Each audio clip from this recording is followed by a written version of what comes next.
Hola, nosotras, mi compañera Stephanie y yo les vamos a exponer sobre la agresividad imperativo comportamental de Javier Lizárraga, que fue un antropólogo físico egresado de la ENA. Se especializa en antropología del comportamiento y más en la sexualidad.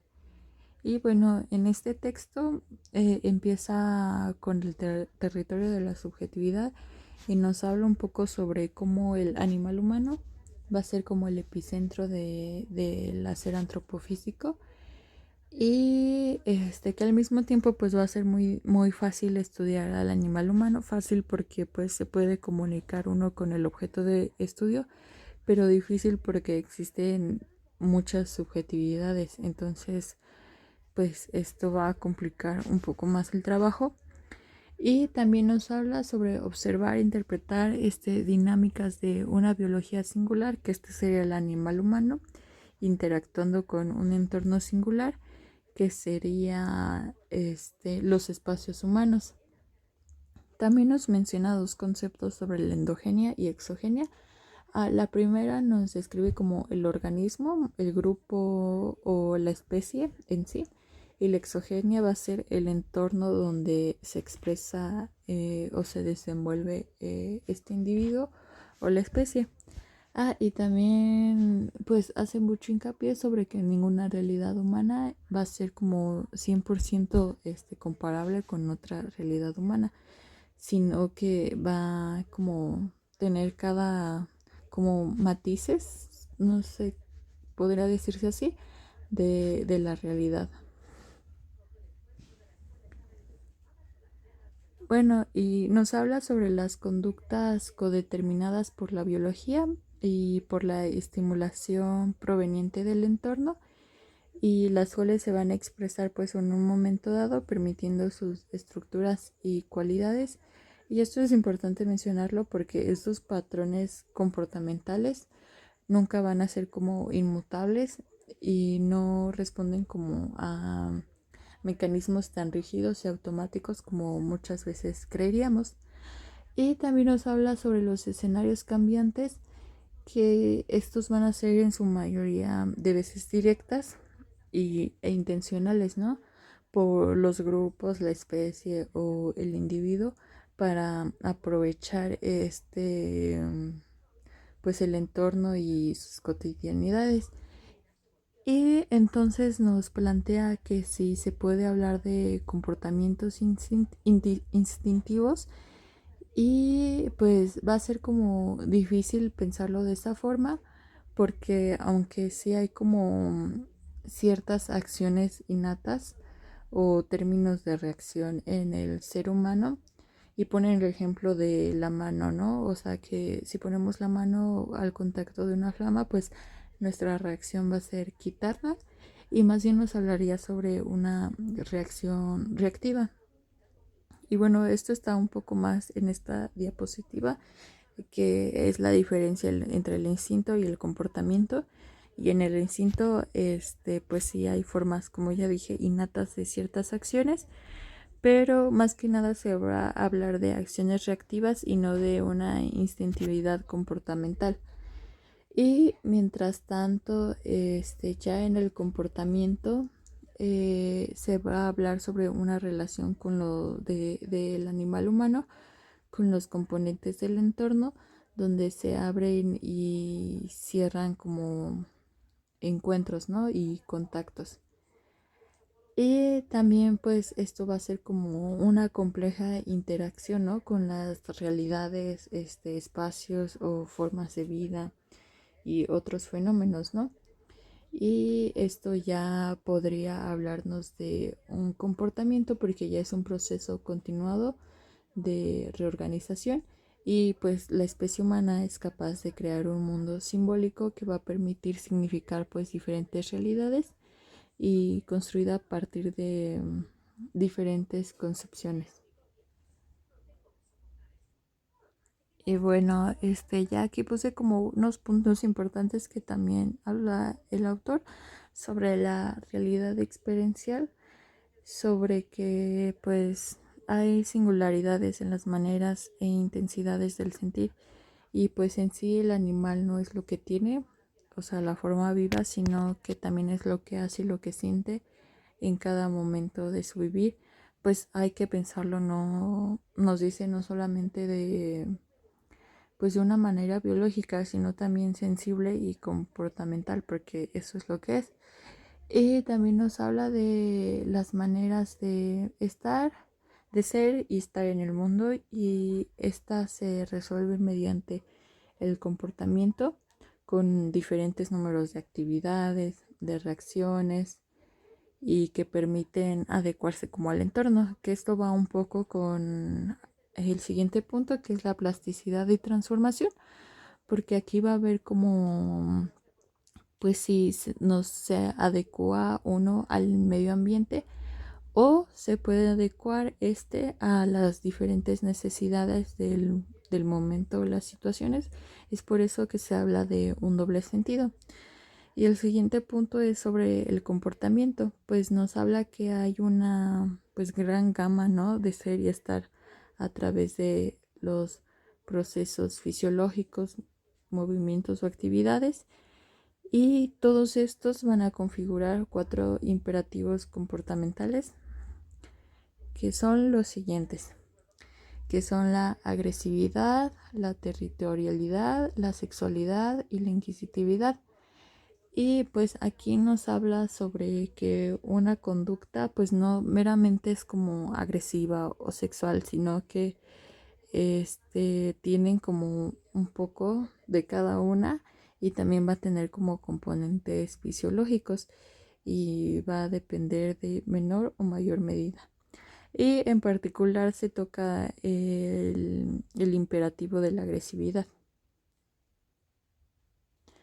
Bueno, la agresividad, como dice en la lectura, viene del latín de acometer, y nos habla diciendo que pues es como muy difícil definirlo, porque la agresividad se ha intentado definir de diversas áreas, pero bueno, que ha sido desde discursos políticos y sociales, y que usualmente o muchas veces se asocia a la violencia, pero pues no podemos hablar de violencia, nos dice, porque solamente violencia se puede entender en términos culturales, sociales e históricos.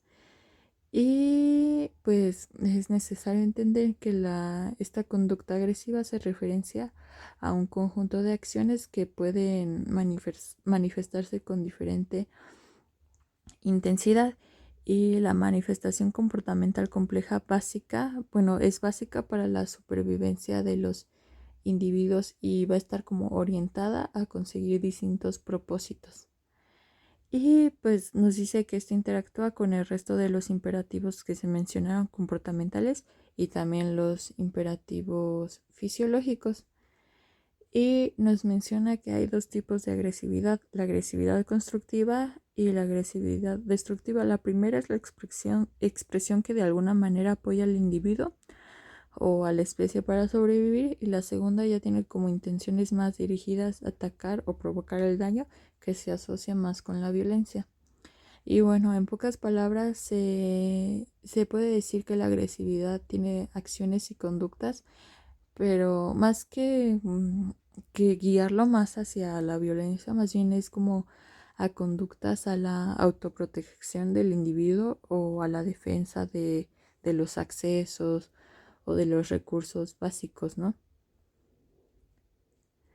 Y bueno, la primera que toca es la agresividad territorial, y esta nos habla de acciones o actividades que involucran la demarcación de fronteras o maneras de defender un espacio, como lo dice, de un territorio o de un espacio demarcado, cuando se intenta acceder a él, ¿no? Y dichas manifestaciones, bueno, nos menciona que en otras especies puede presentarse como señales corporales o sonidos, pero en los humanos se hace más con demarcaciones o señalizaciones. Nos menciona como ejemplos de una barda, sistemas de alarma o lo que sea, pero para poner como en resguardo lo que le interesa, ¿no?, a uno. Y nos menciona también que se puede también, si esto primero no sirve, se puede producir después a una escala física que puede provocar una confrontación o un ataque, pero también en diferentes especies nos hace el hincapié que cuando se reconoce que el atacado pues va a ver su vulnerabilidad y va a reconocerla y pues va a presentar una conducta de sumisión porque claro, a veces pues va a resultar más económico hacer eso a que se provoque un daño menor o más consecuencias. Agresividad por dominación, según el autor, dice que incluye todas aquellas acciones que tienen que ver con el establecimiento de relaciones de poder o de jerarquías entre individuos, y la meta como tal es obtener prioridades y beneficios al interior de un grupo que comparte un territorio o con miembros de grupos de otros territorios. Y lo que se busca es imponer el rango, la categoría, a través de gestos y acciones que ponen de manifiesto que se ocupa un estatus mayor. En este tipo de agresividad, ya en el caso del animal humano, se puede pues hablar de la significación social de la violencia, refiriéndose a pues que se puede recurrir a este tipo de violencia para pues obtener estos beneficios y prioridades. Bueno, la agresividad sexual habla sobre movimientos y acciones que involucran la predisponibilidad, la aceptación o el rechazo al encuentro sexual entre individuos, sociedad y especie. En el caso del animal humano, las formas en que se expresa y se regula reflejan profundamente el grado de respeto personal que se da entre sí, entre los miembros de una cultura. Aquí las tradiciones, los rituales y las ceremonias que tienen los diversos pueblos pueden imprimir particularidades a este tipo de conductas agresivas. Y pues también es frecuente que en torno a los géneros, pues las relaciones sexuales puedan desplegar pues auténticas muestras de violencia de muy diversos matices. La agresividad parental consiste en acciones y expresiones que se utilizan por los progenitores para establecer límites o para transmitir o enseñar diversas conductas a individuos menores o a la progenie. Esta agresividad incluye conductas agresivas de este tipo, este, que ya habla sobre los programas pedagógicos que se elaboran en el seno social. Y la mayoría de las veces este tipo de agresividad pues no necesita pues una confrontación física, sino que pues también consiste en imponer tal vez castigos o pues, sanciones y llamadas de atención como pues gritos y regaños, incluso pues gesticulaciones. Y pues en este tipo de agresividad, pues sí es frecuente encontrar algunas bases de los problemas sociales como la violencia intrafamiliar. En el caso de la agresividad materna, abarca conductas, acciones y actitudes que son manifestadas por las madres y están orientadas más que nada a la defensa del recién nacido. Se puede confundir con la agresividad paternal, que es de tipo disciplinario, pero a diferencia de esta busca más una manera de proteger a las crías.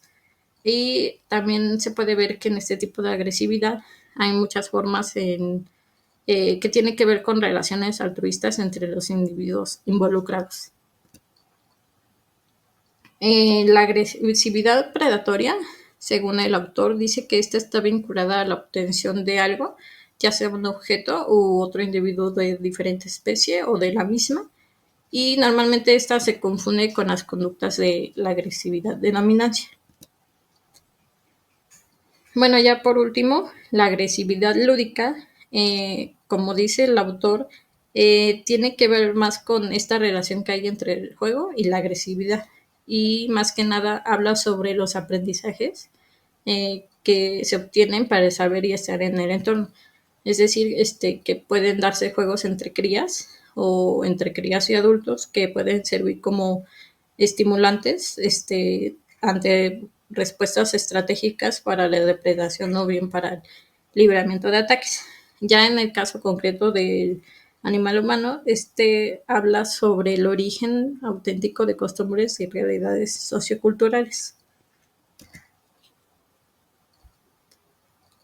Bueno, los desencadenantes de la agresividad que menciona el autor pueden ser, ya en el caso de Homo sapiens, que estén asociadas a un alto espectro de prácticas culturales, y también puede darse como estímulos de, de simbolizaciones y ritualizaciones. Por ejemplo, la agresividad tendría que ver con desencadenantes por miedo, por dolor, por rabia o por ira.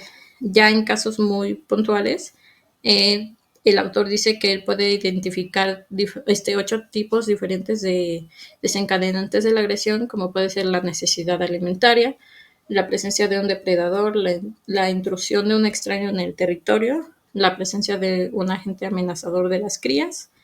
En el caso de los mamíferos, dice que la necesidad de las madres de destetar a la cría, y así como las actividades de las crías que devienen en estímulos para las respuestas de alejamiento en el proceso educativo, así como la presencia de un rival para el apareamiento que deriva de las acciones de las hembras y los machos con propósitos de cópula o apareamiento.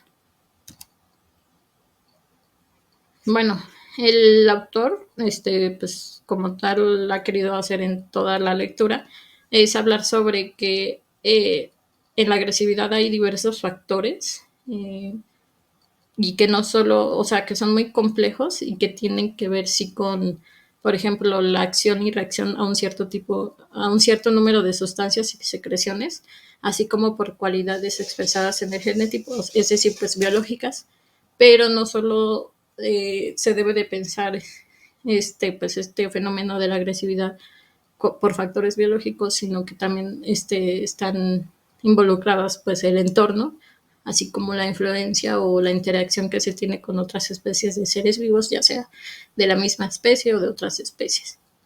Y él habla sobre algunos supuestos de carácter biológico, o sea, dice que sí, las pautas de conducta puramente biológica no son puramente biológicas, sí, pero más bien habría que pensarla como mediada o influenciada por pues sí, factores biológicos.